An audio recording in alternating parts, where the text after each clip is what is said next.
ਬਿਸਮਿਲ੍ਲਾਹਿਰਰਹਿਮਾਨਿਰਰਹੀਮ। ਅਹਿਮ ਖਬਰਾਂ ਦੇ ਨਾਲ ਮੈਂ ਹਾਂ ਮੁਹੰਮਦ ਵਸੀਮ ਸ਼ਹਿਜ਼ਾਦ ਔਰ ਤੁਸੀਂ ਦੇਖ ਰਹੇ ਹੋ ਮੇਰਾ YouTube ਔਰ Facebook। ਨਾਜ਼ਰੀਨ, ਗਰੀਬਾਂ ਦਾ ਗਲਾ ਘੁੱਟ ਕੇ ਤੇ ਪੈਸੇ ਬਣਾਉਣ ਵਾਲੀਆਂ ਬਿਜਲੀ ਕੰਪਨੀਆਂ ਫੜੀਆਂ ਗਈਆਂ ਨੇ। ਨੈਪਰਾ ਦੀ ਰਿਪੋਰਟ ਨੇ ਇਹ ਦੱਸ ਦਿੱਤਾ ਹੈ ਕਿ ਗਰੀਬ ਆਵਾਮ ਨਾਲ ਫਰਾਡ ਕਰਨ ਵਾਲੇ ਕਿਹੜੀਆਂ ਪਾਵਰ ਸਪਲਾਈ ਕੰਪਨੀਆਂ ਨੇ। ਨਾਜ਼ਰੀਨ, ਅੱਜ ਤੋਂ ਥੋੜ੍ਹੇ ਦਿਨ ਪਹਿਲਾਂ ਹੀ ਮੈਂ ਪ੍ਰੋਗਰਾਮ ਕੀਤਾ ਸੀ ਔਰ ਉਹਦੇ ਵਿੱਚ ਵੀ ਗਰੀਬਾਂ ਨਾਲ ਹੋਣ ਵਾਲੇ ਇਸ ਜ਼ੁਲਮ ਦੇ ਬਾਰੇ ਆਗਾਹ ਕੀਤਾ ਸੀ। ਨਾਜ਼ਰੀਨ, ਉਹਦੇ ਵਿੱਚ ਬਿਲਕੁਲ ਥੋੜ੍ਹੇ ਲੈਵਲ 'ਤੇ ਸੀ ਔਰ ਬਹੁਤ ਛੋਟੀ ਲੈਵਲ 'ਤੇ ਦੱਸਣ ਦੀ ਕੋਸ਼ਿਸ਼ ਕੀਤੀ ਗਈ ਸੀ, ਲੇਕਿਨ ਨੈਪਰਾ ਨੇ ਇੱਕ ਬਹੁਤ ਵੱਡੀ ਔਰ ਅਰਬਾਂ ਖਰਬਾਂ ਰੁਪਏ ਬਣਾਉਣ ਵਾਲੀ ਪਾਵਰ ਕੰਪਨੀਆਂ ਦੀਆਂ ਐਕਸਪੋਜ਼ ਕਰ ਦਿੱਤਾ। ਨਾਜ਼ਰੀਨ, ਅਸੀਂ ਜਿਸ ਤਰ੍ਹਾਂ ਕਿ ਦੇਖ ਰਹੇ ਹਾਂ ਕਿ ਇੱਕ ਵਾਪਡਾ ਦੇ ਪਾਵਰ ਸਪਲਾਈ ਕੰਪਨੀਆਂ ਜਿਹੜੀਆਂ ਉਹ ਕਿਸ ਤਰ੍ਹਾਂ ਤੇ ਕਿਹਨਾਂ ਲੋਕਾਂ ਨੂੰ ਟਾਰਗੇਟ ਕਰ ਰਹੀਆਂ ਨੇ। ਨਾਜ਼ਰੀਨ, ਨੈਪਰਾ ਦੀ ਰਿਪੋਰਟ ਦੇ ਮੁਤਾਬਕ ਉਹਨਾਂ ਨੇ ਸਭ ਤੋਂ ਜ਼ਿਆਦਾ ਗਰੀਬਾਂ ਦੇ ਹੱਕ 'ਤੇ ਡਾਕਾ ਮਾਰਿਆ।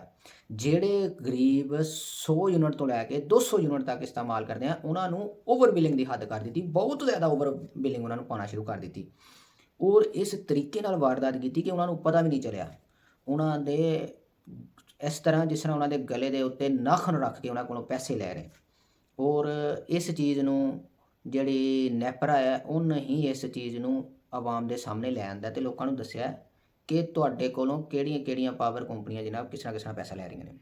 ਨਾਜ਼ਰੀਨ, ਸਭ ਤੋਂ ਪਹਿਲੇ ਨੰਬਰ 'ਤੇ ਮੁਲਤਾਨ ਇਲੈਕਟ੍ਰਿਕ ਪਾਵਰ ਕੰਪਨੀ ਨੇ, ਜਿਹਨੇ ਸਭ ਤੋਂ ਜ਼ਿਆਦਾ ਆਵਾਮ ਨਾਲ ਫਰਾਡ ਕੀਤਾ ਔਰ ਇਹ ਜਿਹੜਾ ਫਰਾਡ ਕੀਤਾ ਇਹ ਮੈਂ ਆਪਣੀ ਤਰਫੋਂ ਨਹੀਂ ਕਹਿ ਰਿਹਾ, ਇਹ ਜਿਹੜਾ ਫਰਾਡ ਹੈ ਇਹ ਨੈਪਰਾ ਨੇ ਆਪਣੀ ਰਿਪੋਰਟ ਦੇ ਵਿੱਚ ਦੱਸਿਆ। ਨਾਜ਼ਰੀਨ, ਸਭ ਤੋਂ ਪਹਿਲਾਂ ਜਿਹੜੀ ਇਹ ਮੁਲਤਾਨ ਨੇ ਤਕਰੀਬਨ ਜਿਹੜੇ ਨੇ 80 ਲੱਖ ਲੋਕਾਂ ਨਾਲ ਇਹ ਵਾਲਾ ਫਰਾਡ ਕੀਤਾ, ਉਹਨਾਂ ਨੂੰ ਓਵਰ ਬਿਲਿੰਗ ਪਾਈ ਹੈ। ਉਸ ਤੋਂ ਬਾਅਦ ਦੂਸਰੇ ਨੰਬਰ 'ਤੇ Gujranwala electric power supply company ਜਿਹੜੀ ਉਹਨੇ 16 ਲੱਖ ਲੋਕਾਂ ਨਾਲ ਇਹ ਕੰਮ ਕੀਤਾ। ਨਾਜ਼ਰੀਨ, ਇਸੇ ਤਰ੍ਹਾਂ ਹੀ ਸਾਰੇ ਸ਼ਹਿਰਾਂ ਦੇ ਵਿੱਚ ਜਿਹੜਾ ਹੋ ਰਿਹਾ ਨਾਜ਼ਰੀਨ, ਇਹ ਸਿਰਫ 2 ਮਹੀਨਿਆਂ ਦਾ ਡਾਟਾ, 2 ਮਹੀਨਿਆਂ ਦਾ। ਇਸ ਤੋਂ ਪਹਿਲਾਂ ਜਿਹੜਾ ਡਾਟਾ ਸੀ ਉਹ ਜਿਹੜੀ ਕਰਪਸ਼ਨ ਹੋ ਰਹੀ ਸੀ ਜਾਂ ਫਰਾਡ ਹੋ ਰਿਹਾ ਸੀ ਉਹ ਪਤਾ ਨਹੀਂ ਕਦੋਂ ਦਾ ਹੋ ਰਿਹਾ ਔਰ ਪਤਾ ਨਹੀਂ ਅੱਗੇ ਕਿਦੋਂ ਤੱਕ ਹੋਣਾ ਹੈ, ਇਹਦਾ ਵੀ ਕੋਈ ਪਤਾ ਨਹੀਂ। ਨਾਜ਼ਰੀਨ, ਇਹਦੇ ਉੱਤੇ ਹੀ ਤਕਰੀਬਨ ਕੋਈ ਚੰਦ ਮਿੰਟ ਪਹਿਲਾਂ ਇਕਰਾਰ ਉਲ ਹਸਨ ਨੇ ਵੀ ਪ੍ਰੋਗਰਾਮ ਕੀਤਾ ਬਿਜਲੀ ਦੇ ਬਿੱਲ ਓਵਰ ਬਿਲਿੰਗ ਦੇ ਉੱਤੇ। ਉਸ ਤੋਂ ਬਾਅਦ ਨਾਜ਼ਰੀਨ, ਇਸਲਾਮਾਬਾਦ ਜੈਸੇ ਵੱਡੇ ਸ਼ਹਿਰ ਦੇ ਵਿੱਚ ਵੀ ਪਾਵਰ ਕੰਪਨੀਆਂ ਨੇ ਆਪਣਾ ਕੰਮ ਦਿਖਾਇਆ ਔਰ ਉੱਥੇ ਵੀ ਤਕਰੀਬਨ 45,000 ਲੋਕਾਂ ਦੇ ਓਵਰ ਬਿਲਿੰਗ ਪਾਈ ਹੈ, ਜਿਹੜੇ ਗਰੀਬ ਨੇ। ਤੇ ਨਾਜ਼ਰੀਨ, ਕਿਹੜੇ ਗਰੀਬ ਲੋਕ ਨੇ? ਜਿਹੜੇ ਜਾਂ ਤਾਂ ਕੋਈ ਰੇਹੜੀ ਵਾਲਾ ਹੈ, ਨੰਬਰ 2 ਜਿਹੜੇ ਮਿਸਤਰੀ ਨੇ, ਨੰਬਰ 4 ਮਜ਼ਦੂਰ ਨੇ, ਨੰਬਰ 5 ਇਸ ਤੋਂ ਬਾਅਦ ਉਹ ਲੋਕ ਨੇ ਜਿਹੜੇ ਦੁਕਾਨਦਾਰ ਨੇ, ਦਿਹਾੜੀਦਾਰ ਨੇ। ਸਾਰੇ ਗਰੀਬ ਲੋਕਾਂ ਨਾਲ ਫਰਾਡ ਕੀਤਾ ਗਿਆ।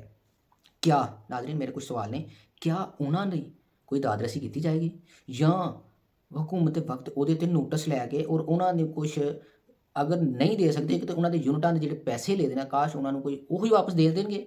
ਇਹ ਮੇਰੇ 2-3 ਸਵਾਲ ਨੇ ਇਹਦੇ ਨਾਲ।